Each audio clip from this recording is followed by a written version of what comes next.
Good evening, or is it good afternoon, good morning to each and every one of you joining in from wherever you are. My name is Samuel Takudzwanehumba, and I am your host for tonight. Welcome to the 8th of 11 sessions of the final day of the GSM Success Symposium.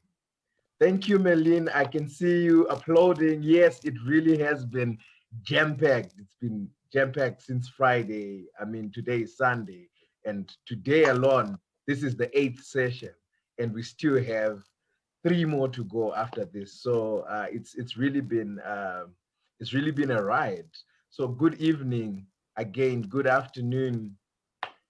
Depending on where you are, you can just let me know in the chat box where you're connecting from, because we might all be in the same time zone and I'm trying to say good morning, good evening, all those salutations when I can only, okay, Uno is in Vietnam, okay.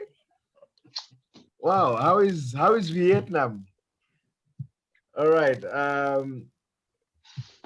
hello Alan, how is Kampala? Yes, hello. Kampala is today a little bit cold, but very good. Oh, is it winter that side? No, it isn't. It isn't winter, I would say. Uh-huh. But today it's been a very calm weather. It's not been shining like hot. I suspect you did something to the to the weather, because from Norway it's not winter and it just starts getting cold. The weather is reacting to something, I'm sure. Yeah, so true. That's how it happens. Hello, Tiama in Mpumalanga in South Africa. Which province of South Africa is Mpumalanga again? Mpumalanga is the province. Oh, it is. Okay. Yes. All right. I'm surprised. I'm used to the Gautengs where Chieza is connecting from, the Western Cape, Eastern Cape, etc. If you're just joining us, we are just about to start the 8th session for day 3 of the GSM Success Symposium, and we are about to hear from a very fine, outspoken young lady who I shall be introducing shortly. So as we go on about our business during this session, I just want to encourage everyone to just feel free to interact.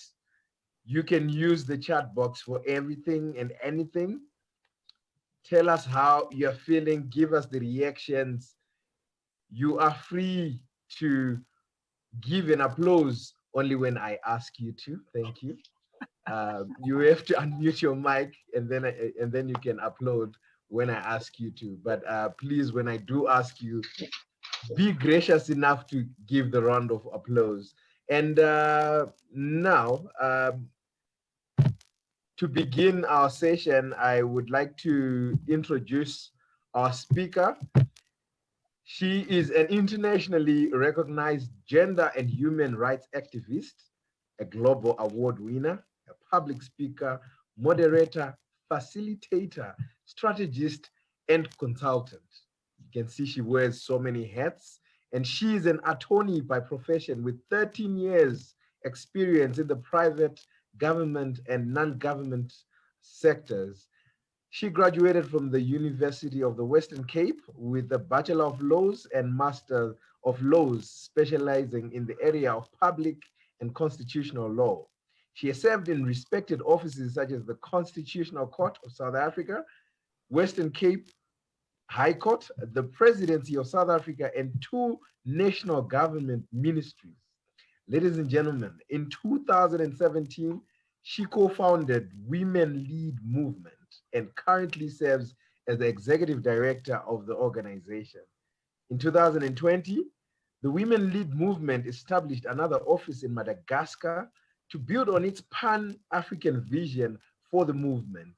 She is an Obama Fellow, a Mandela Washington Fellow, a contributor for the Future Africa Forum, a 2019 One Global Campaign spokeswoman, a 2020 10 Outstanding Young Persons of the World Award recipient, a brand SA Play Your Part ambassador, and has been named one of the top influential leaders in Africa. This introduction alone leaves you wanting to hear more from this lady. So help me by unmuting your mics to give a hand of encouragement to Melene Rossouw as she talks about how she started the Women Lead movement and what you can learn from her advocacy work. Thank you, guys. Thank you so much.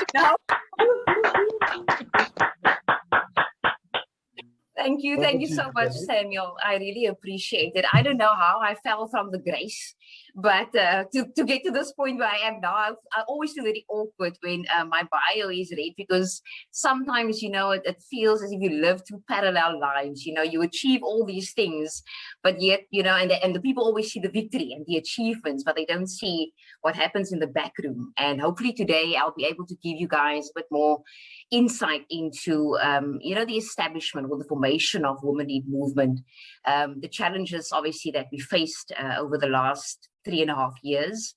And like I mentioned earlier, I would really like the participants, you know, to ask me any question that they feel they want to ask me. I'm a very open person. I want people to really grasp the full extent of, you know, the journey that you would walk if you decide to actually start a social enterprise or an NPO, whatever you want to call it. And it's really not necessarily an easy journey. Let me rather just say that. So today I'll be talking about how we started the Women Lead movement and what you can learn, hopefully, from our advocacy work over the last 3.5 years. But let me just give a quick introduction. So in June 2021, we will be celebrating our 4th year in existence. And I can remember when we started the organization 3.5 years ago, I read an article that said that if you can make it to the 3rd year in the organization, then you will make it forever. And that was the only thing that I kept at the back of my head for the last 3.5 years. Get to the 3-year mark. It doesn't matter if you're going to run over that finish line, if you're going to crawl over that finish line, but you need to get to that 3-year mark. I have no idea how they thumbsuck this kind of research, but I genuinely believe that because we've made it to our 3rd year, we are definitely going to make it for a very long time. Also, the Women Lead movement experience for me, I think, has been one of the most challenging experiences of my entire career and life, to be quite honest with you. And I mean, if you heard in the bio, I mean, I come through, you know, institutions like national government and working in some of the highest courts in the country. In fact, the highest courts in the country. You would think that that experience would mold you and shape you and break you, but it has actually happened only when I started the Women Lead movement, when I started to really challenge my own abilities and my sort of resilience to be able to, you know, to really step up to the plate. I think the experience has changed me a lot. I've matured in ways that I would never have imagined. I've matured in areas that I thought that I would learn in government, but I didn't necessarily learn in government. I only learned it when I was in the NGO sector. And that was really, you know, something positive. And I think the purpose of reflecting today on this journey, which has been, like I said, a difficult one, is also to share with you lessons. So if you want to start your own organization, in whatever form that would be, you always need to take into consideration that it won't necessarily be easy. It will be a liberating experience. I think the most liberating experience of your life, but it will also be very daunting at times. So, okay, so let's start with the sort of how we got started. Another second slide, please. There we go. So the whole conversation about Women Lead movement started actually in 2016, and we were 3 at the time, 3 partners, 2 lawyers and 1 organizational strategist. And from the onset, because I specialize in the area of public and constitutional law, and my fellow colleague Kim also specialized in human rights law, we wanted the work of Women Lead Movement to have been rooted in our constitution and around the advancement of human rights in South Africa. And the reason why we wanted to do that is because of, obviously, we do a lot of research. I was a researcher for most part of my life. In fact, I still consider myself to be a researcher.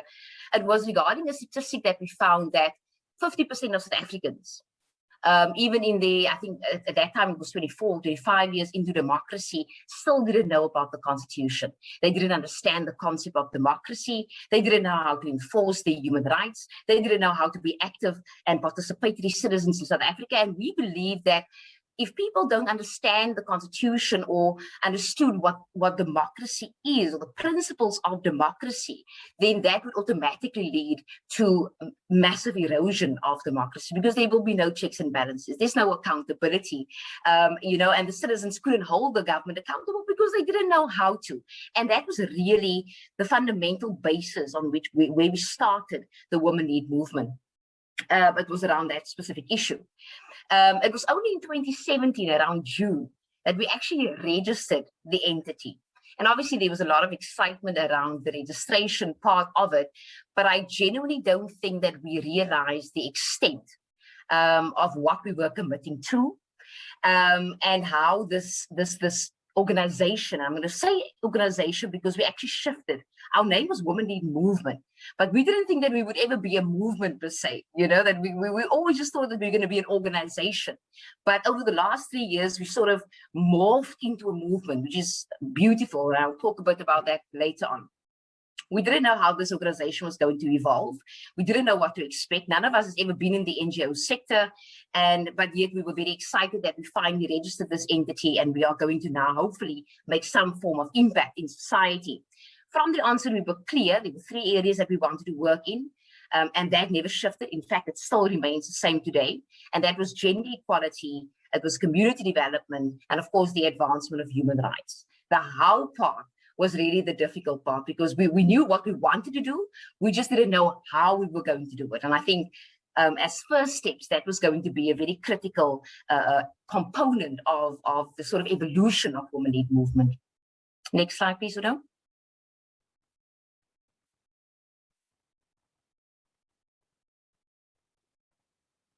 Next, okay, here we go. So obviously, as first steps, we wanted to formalize the organization. So we besides the registration, we were an MPC, we registered as an MPO, we registered as a PBO. We had to ensure that we had the governance structures in place. We appointed our board. Obviously we were 2 lawyers, so we could, you know, draft our own constitution. We drafted our own organizational policies. We ensured that we were tax compliant.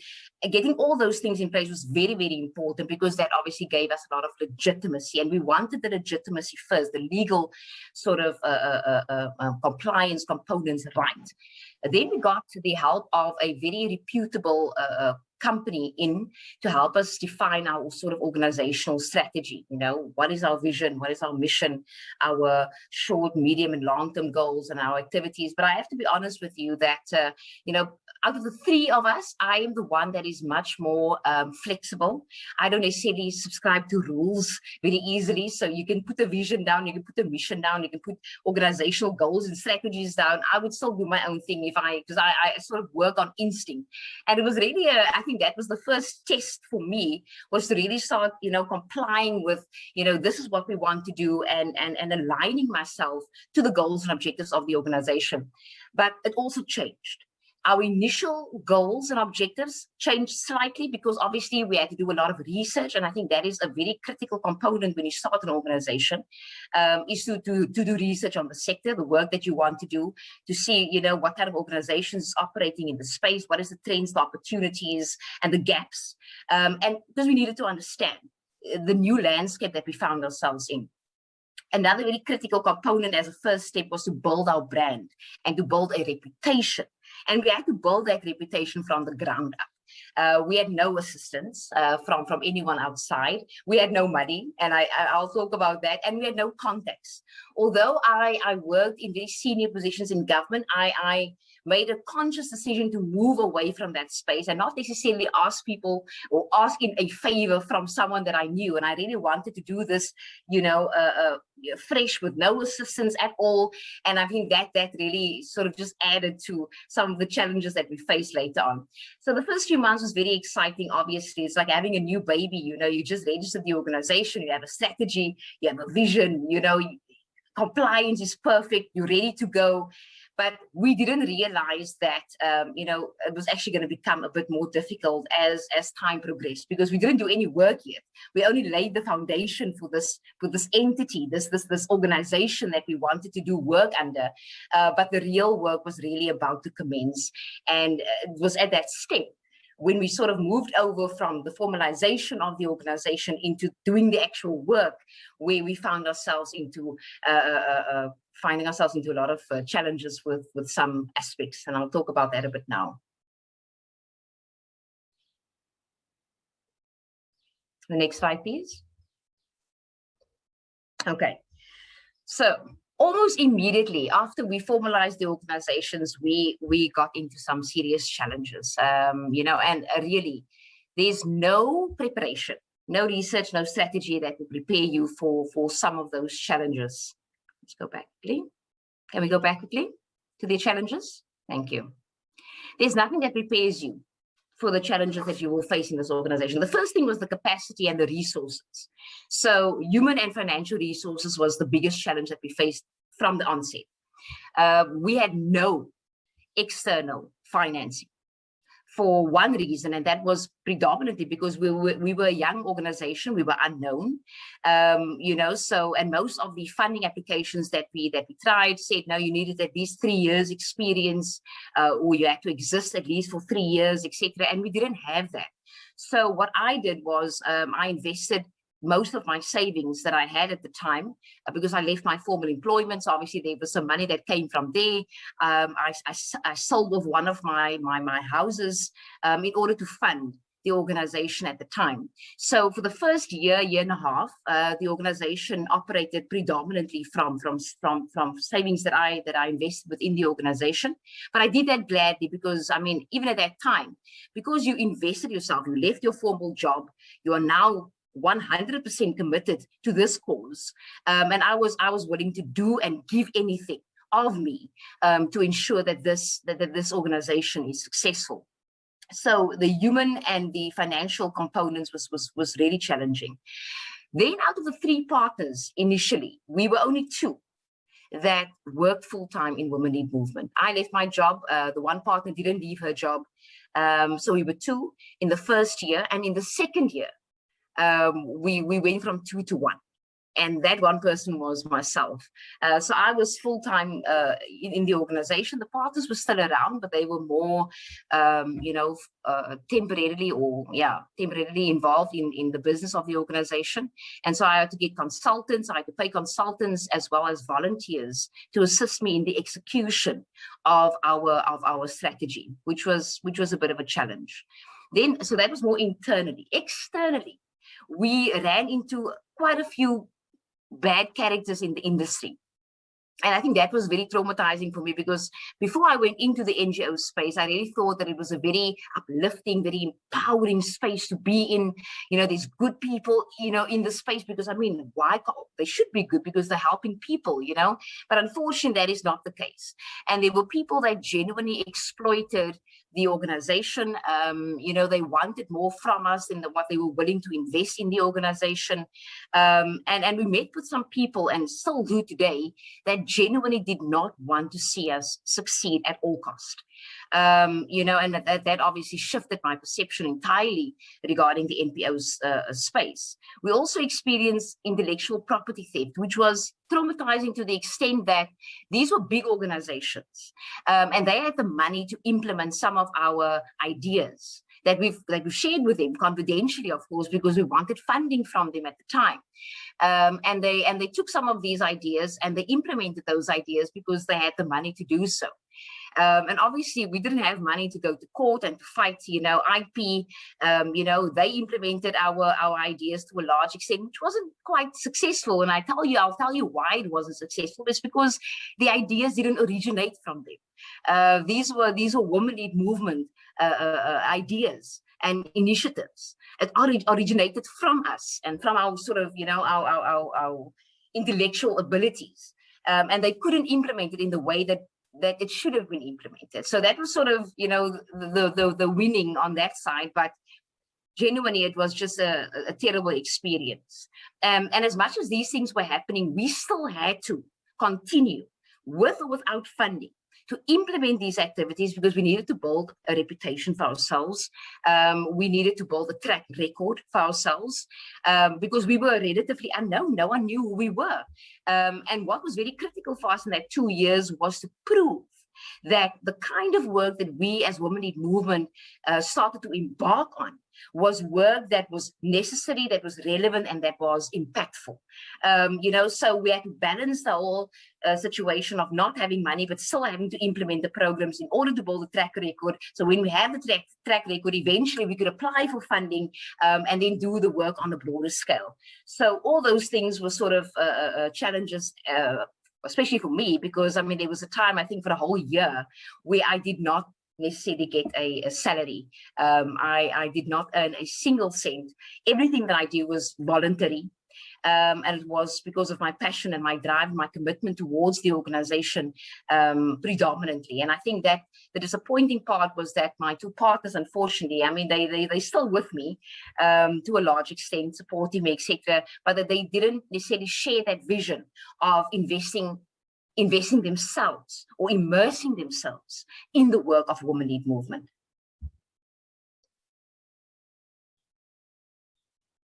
Next slide.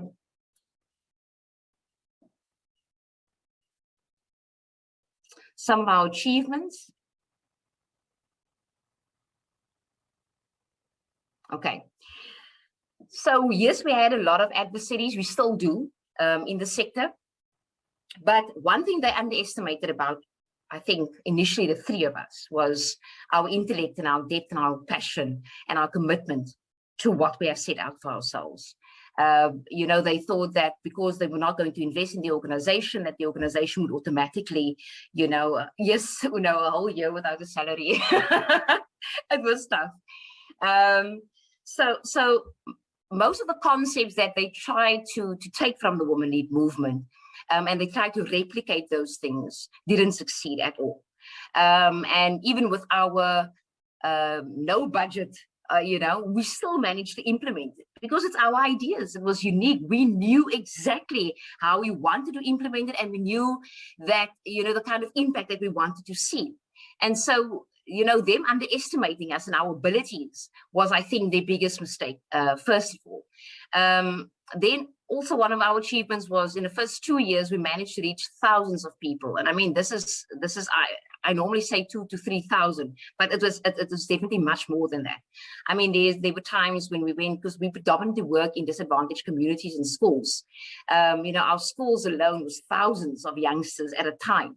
So we definitely in the first 2 years reached these amount of people, and it was predominantly because of traditional advocacy. I believe that traditional advocacy is the way to go. I'm not necessarily inclined to go online, but obviously COVID taught me that, going on social media and putting our work on social media and, other online platforms was going to be important. But I like face-to-face engagements, because then you can gauge, what people are learning, how they're experiencing the sessions, and also you learn from them as well as to sort of what works and what doesn't work. So traditional advocacy is really the way to go for Women-led Movement, and something that I don't necessarily think I would compromise on in the future. We also managed to adapt our model, and we extended our program and service offering through the lessons that we, of course, learned and the needs from our beneficiaries. So initially, I think we started off with 4 programs in the first year. Currently, we're standing on 20 programs in Women-led Movement. We have about 12 service offerings to communities and to schools. And we're very unapologetic about that. We don't work with corporates necessarily, or, you know, go into fancy talks in corporate spaces or government spaces. We want to work with the people, because that is where we feel that our impact will be most felt and where it's most needed. And so we're very dedicated in terms of our vision and where we see the Women Lead Movement and the work of Women Lead Movement going. We also managed to build a reputation for ourselves, not only in South Africa, but also on the continent and globally. I mean, we featured in multiple global campaigns, especially with the One Global campaign, reaching millions of people globally. And that also gave us, you know, a lot of exposure, you know, not only to people in this country, but across the world. And that obviously opened up more opportunities for Women Lead Movement. Yes, we are still very much selective regarding the partnerships that we choose. I do not go into partnerships. I don't operate from a place of desperation. It doesn't matter whether we have money or not, or whatever the case might be. I just don't go into partnerships with people that I don't trust. I believe that the organizations or the businesses and the government that we go into partnership with needs to share our vision and our mission. And if they don't, then it doesn't matter how much money you bring to the table, we will just refuse to work with that kind of partners. And we're very selective, and I would like it, you know, to be that way for a very long time. Lastly, we also positioned ourselves as thought leaders, not only in the space of gender equality, but also democracy and human rights in Africa. And currently, I mean, we speak at various international events, events on the continent. You know, we write numerous articles on these issues. And I think really it is because also I've exposed the organization to so much. I knew that there wasn't one way that I would be able to achieve success in the organization. I had to wear various hats.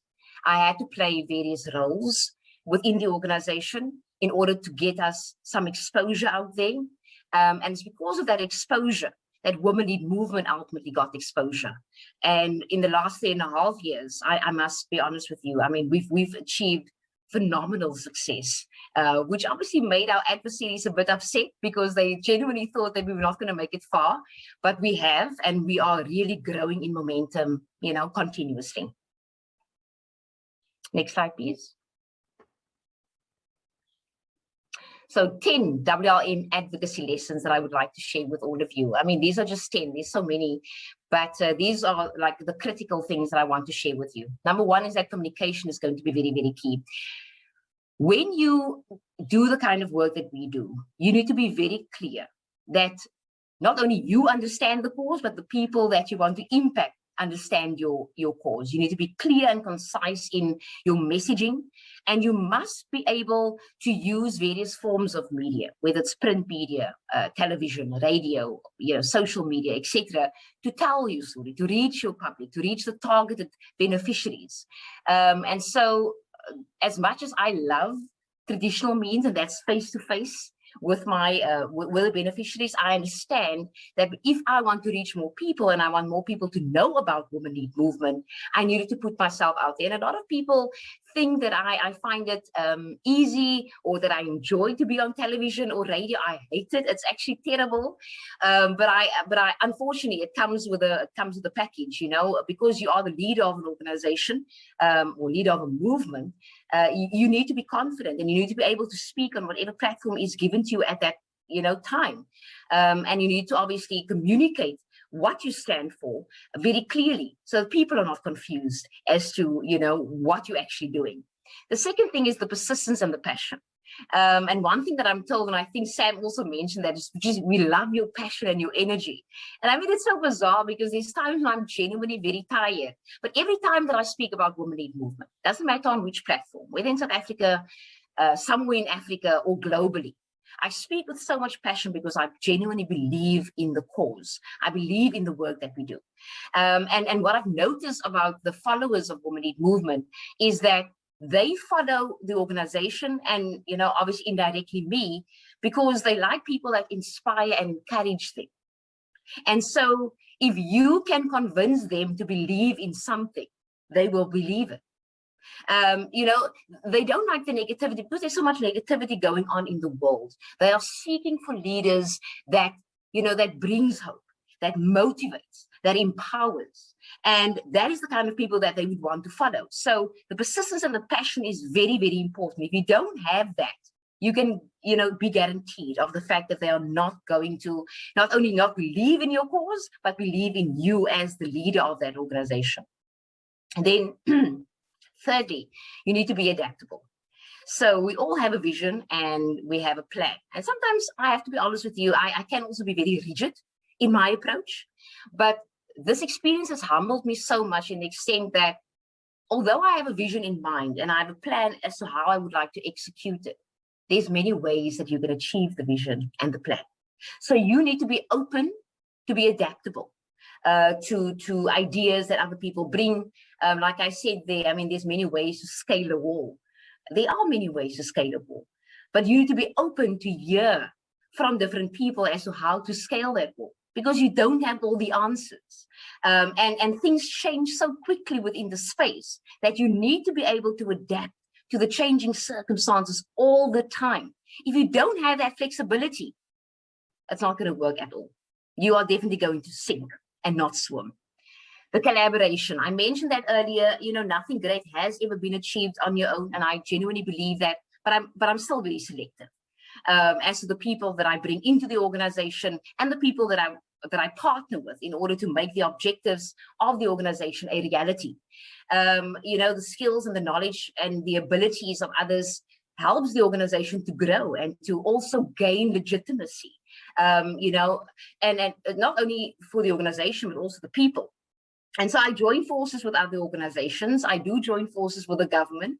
I work very closely, for example, with the city of Cape Town. I really enjoy the style of leadership to a large extent.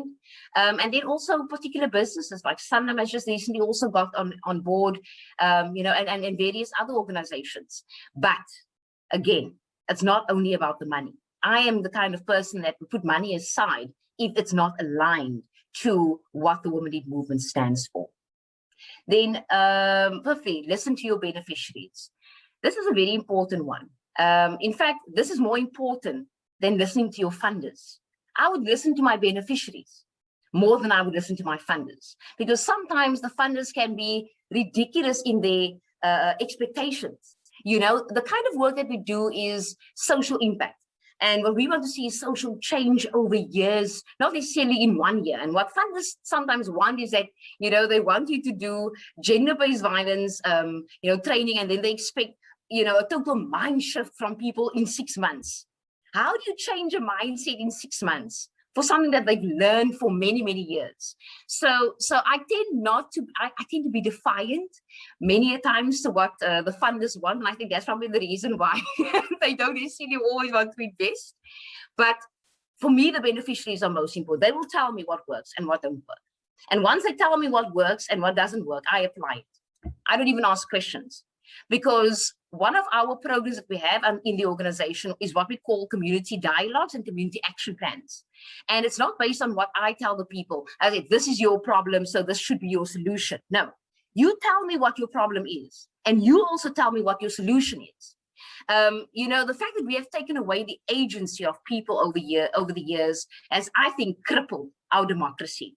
And that is something that Women Lead Movement do not want to be a part of. We want to give people agency again. The ability to speak their mind, to tell me, we don't want this program. I don't think this is relevant for our community. This works. So you need to listen to what they say more than the funders, irrespective of the money. Again, building trust. I think for me, the greatest commodities is trust and integrity, especially in this line of work. There comes a time, and I think I'm reaching that very, very quickly, and I'm very excited about that, where your brand, the Women Lead Movement brand, transcends the individuals or the individual that stands behind it. And that is where you want to be. You see, even in the NGO sector, you get dictators, like in government and in business. People that don't want to step down. They don't know when the right time is to leave an organization. And although I founded this organization, I'm very much aware of the fact that I will not be in this organization for much longer. For me, it is about empowering the next generation of leaders to come after me. And the reason why people will follow this brand, irrespective of whether Melene Rossouw is there or not, is because they trust the brand. They trust the Women Lead Movement. So obviously, You know, they'll follow it with or without me being present. And that is really where any good leader wants to take the organization. It must be able to live a life on its own, but, you know, whether or not you're there or not. Then never set limits. So, you know, once the cause is bigger than you, and I think the Women Lead movement has very quickly become much bigger than who I would ever be. It grows very rapidly and it grows uncontrollably at times. And that is really the reality of the situation. The only thing that you can do is to manage it where you can. The cause must always be bigger than you. You can never be bigger than the cause. If you are bigger than the cause and there's a problem, you know, then you're not doing something right. And in this case, the Women Lead movement far exceeds my existence. You know, and because of that, you know, you need to be very careful not to place Women Lead movement or the organization into a sort of box and categorize it to be this. It can never just be that. It will always evolve, and you need to give and make space for it to evolve as time progresses.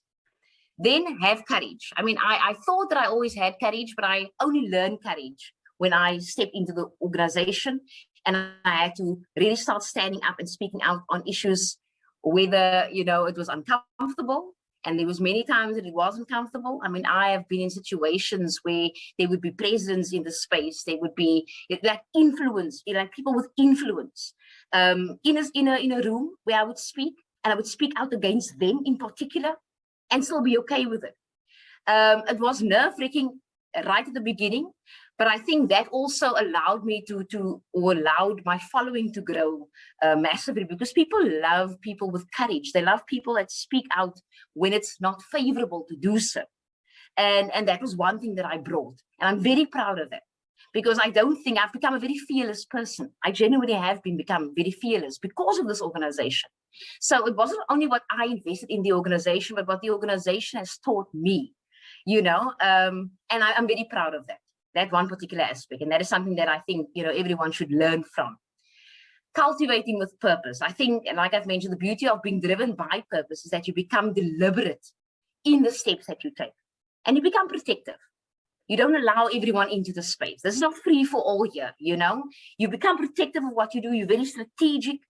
You're action orientated, because obviously, you know, the purpose is to impact the lives of millions of other people. And because the purpose is so big, you become protective of it. And that is where I am currently. You know, I'm very protective of the organization, the brand, and what we stand for. Then research, lastly, is very, very key. You need to understand your industry well. You need to become a master, a thought leader in what you do. Initially, when I came in, I was a human rights, I'm a lawyer. I still understand the Constitution. I can speak on that. I didn't know anything about community development. I didn't know anything about gender equality and the sort of global challenges around the issue, but I do now. And I'm able to speak on it with so much confidence and passion because I've immersed myself in that world. When we set out that 3 objectives, community development, gender equality, and the advancement of human rights, I told myself that I needed to become a master in these things. I didn't want people to question my legitimacy, to question my intellect, to question my ability to lead the organization. And for that, obviously a lot of investment. You had to learn, I had to grow, I had to develop, you know. Okay, and I'll read that one, thank you. I had to learn and grow and develop. And I did. And I'm very proud of that. And I think any leader of an organization must immerse themselves in the work that they do. They must become masters in their work. That is critical. The next one, next slide, Una. So I have 5 steps for the immediate future. I don't know how long I will be in the organization because we, like I've mentioned, we already started an organization last year in Madagascar. Our next country that we want to target is Uganda. And then obviously growing over the next few years, because like I said, the organization is no longer an organization, it's now a movement. It's far beyond me. And in these countries where I have set my sights on where to establish Women Lead movement, you know, Women Lead movement will grow with the culture of that particular country. You know, although there's a basic, I think, a threshold of this is the vision, this is the mission, these are some of the activities What I allow the leaders of those countries to do is to adapt the Women Lead movement according to their country. And in that way, I lost control over the organization. Once it goes outside of South Africa, I lost control of it. And I'm so happy about it because I want this organization to be able to thrive and to grow without me being there. I mean, in the next 5 years, I don't want to be around, but I still want to see Women Lead movement. And I still want to see Women Lead movement organizations opening up across the continent. And for these women to come together. And even for them to run for political office. Who knows? Maybe this movement might even become political in the next 5 to 10 years. That is outside of my control. But that is something that I've put out there. And I can already start seeing the fruits of that investment growing in Madagascar. I mean, the opportunities and the way the team has led the organization on such a brilliant trajectory is something that I'm truly proud of. Firstly, I mean, one of the things that we want to do is to grow the human and financial capital of Women Lead movement. But again, the purpose is bigger. So for me, it's not about the money. In fact, I've transcended the idea of, you know, if money comes, it comes. But it's now I've become so dedicated to seeing this organization grow irrespective of the external obstacles that for me, skills are more important than money. Getting the right people that share the vision and the passion for this movement, to get those people on board. That's the immediate next steps for me. Then thirdly, we want to implement our existing programs. You know, I mean, we've been around for 3.5 years, going to 4 years now. I would like to, you know, implement these programs for the next 10, 15 years and see, you know, whether or not, in fact, it will bring social change on the scale that I've initially envisaged when I started the organization. So being consistent in that implementation is going to be very, very critical. Fourthly, to grow membership and reach. Like I said, we want to move from organizational mentality to movement mentality, where organizational mentality focuses on the sort of the internal success, a movement focuses on external success. We want to see change across the world. So yeah, that is basically the vision. And then lastly, to continue to learn and to collaborate. You know, I never want to become a stagnant leader. I always want to know what's happening around me. I want to learn from others. I want to understand the trends, the opportunities, the solutions, the policies, whether globally, on the continent, and my country. You know, a leader can never become stagnant. You always need to continue to develop and to learn. And then lastly, we need to collaborate. And again, I'm just not going to collaborate with any organization. They have to share in our vision. So yeah, for now, that is what I wanted to share. Thank you, No.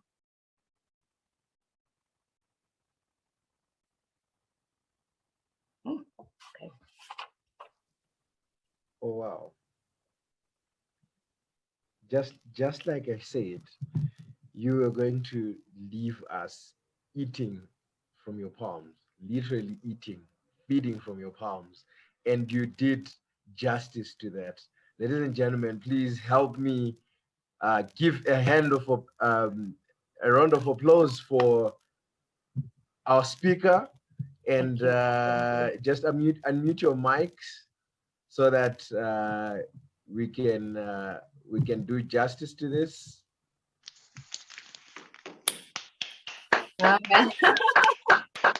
Thank you so much, Melene. Thank you so much. Thank you very much. I had a lot of takeaways from your presentation. I mean, first and foremost, how you said you started in 2017. You started without the idea of how you're going to evolve, because a lot of people want to figure everything out before they even start, but you started anyway. And you know, they want to say, before I start this organization, before I start this movement, I should know how it's going to take from this place to another and how it's going to evolve, but you started anyway.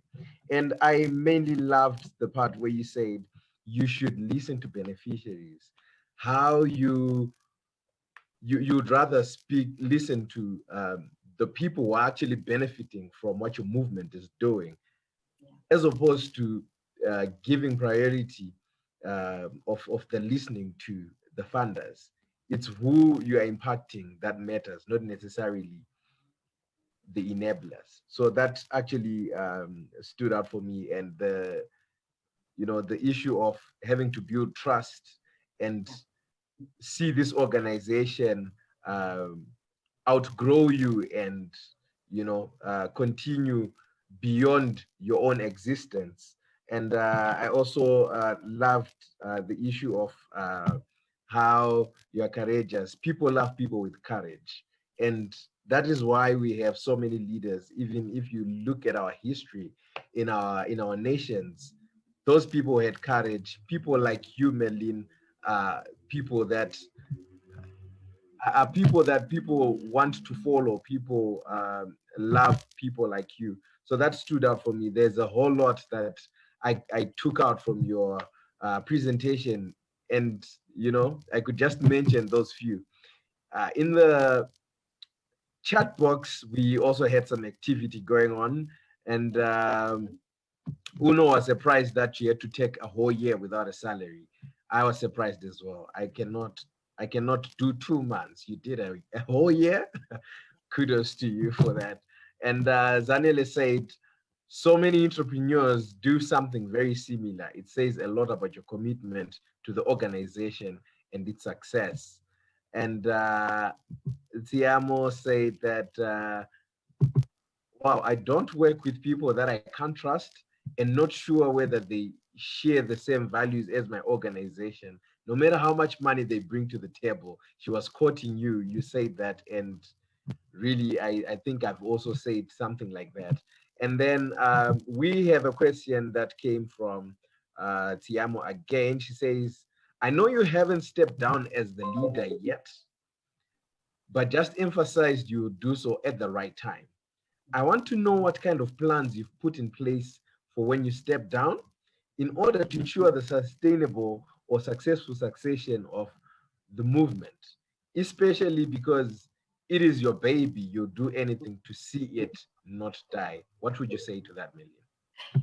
That's a brilliant question. There's currently 2 vacancies available, Tiamo, and it has been vacant for the last 3-4 months. And it's positions to be executive directors of this organization. And the board has put immense pressure on me to fill that positions. And I refuse because I haven't met the people yet that I want to have in that organization. I will know when I meet these people if they are the right fit for this movement. And until such time, I will do the work myself. I will do the hard work myself, because you see, there's too many people that think it's an easy ride. They want to be directors in organizations, etc., but they don't understand the commitment that goes into work like this. The sweat, there's beautiful moments, but there's a lot of work that goes into it. I want people that has the same fire and commitment for this organization that I would have. So the day when I step down, it would be that quality of individual. That if I'm the chairperson, and I hope I'm not going to be a dictator, where I'm actually on the board as well. I don't want to be a dictator, but it has to be quality individuals, and that is something that I always like with the leader in Madagascar, for example. She's brilliant. We are at Eden. We are similar in spirit, and that is why I trust her. I never dictate to her what to do, but she knows the quality of people that we're looking for, because it defines who women-led movement is and will be in the future. And so obviously a succession plan is important, but it's not something that should be rushed. If you are not in a position to put in place because you don't have, or you haven't met the people that you want to bring into the organization, then wait it out a bit more. You will eventually find them, but do not rush something like that, because making a fatal decision by bringing someone with devious intentions into your organization is going to cost you a lot more. It can cost you reputation. It can cost years of hard work that someone can come in and break down within a few months. You don't want to see that happening. And so for that purpose, I am very much protective, but I am open. So my eye is open for the next executive directors of women-led movement, but I have not met them yet. Hopefully in the next few months or years. I don't know. We'll see. Well, Melene, I should say that I totally love your passion. I think I mentioned something like this at the beginning of this section. And I also love how you guard the movement jealously. I mean, from who you have to associate with, who can be part of the organization, who can be your partner, and so forth, who can fund your organization or not. You do not care whether they have so much money. You care much about the values and if it's aligned to what you want to achieve with your movement, which is something that a lot of organizations are not doing. A lot of organizations are mainly keen on who has the money. Money talks, but with you, it's more to do with the values, more to do with guarding the organization, the movement jealously, and I really applaud you for that. At this point, let me invite Uno to speak following your lovely presentation, Melene. Uno, you have something to say to us? Sure. My friend, thank you very much for giving us your time. Thank you very much for a wonderful presentation that we can learn from. For you, I have no words because I am sure, in fact, for many people that have come into contact with you, especially those in the JCI circle, just eat from your from your bulbs, like what Samuel was saying. And I thank God that we met at the time that we met. It was one conversation. It was just about 5 minutes, and in that conversation, there was something that was sparked that said, I need to work with this one for some reason. I don't, and that has grown. And at each point that I have asked Melene to come and speak or to come in or to do some work with, it's like, who is this person? I haven't met this person. The person I thought I met is no. She's like, it's either you're growing so fast or you were just there, and I just saw something that was here. So I enjoy working with you, and I enjoy learning from you, and your social entrepreneurship journey is something that we all here in this room, I'm sure, have something to learn from you, and hopefully we have movement leaders in this room who are going to take the world by storm and create the positive change that we all need to make. Thank you very much. Thank you, Uno. Indeed. Thank you, Uno. Thank you. Seeing that we have at least 1 minute, do we have any questions? Any questions for Melene? Just short ones, brief ones that we can that can be answered in a minute. In the meantime, as I'm inviting those, may I also invite the PIC, our photographer in chief, the lovely Tiamo, who I'm told has the tender for this symposium to take pictures. No one else is allowed to take pictures but her. So Yeah. yes. Madam PIC, it's your time now. Do what you want to do with us. Thank you. Thank you so much, Samuel. But I've had my hand up so long, you didn't recognize it. But as I ask this question to Melene quickly, everyone, please share your videos. As you've heard, I have the tender as photographer-in-chief of the symposium. So please help me get paid. Before Melene started with today's presentation, she said, what if there's funding, for this and that? And, Melene, I have funding for this. Well, I have a tender. I've won it for this.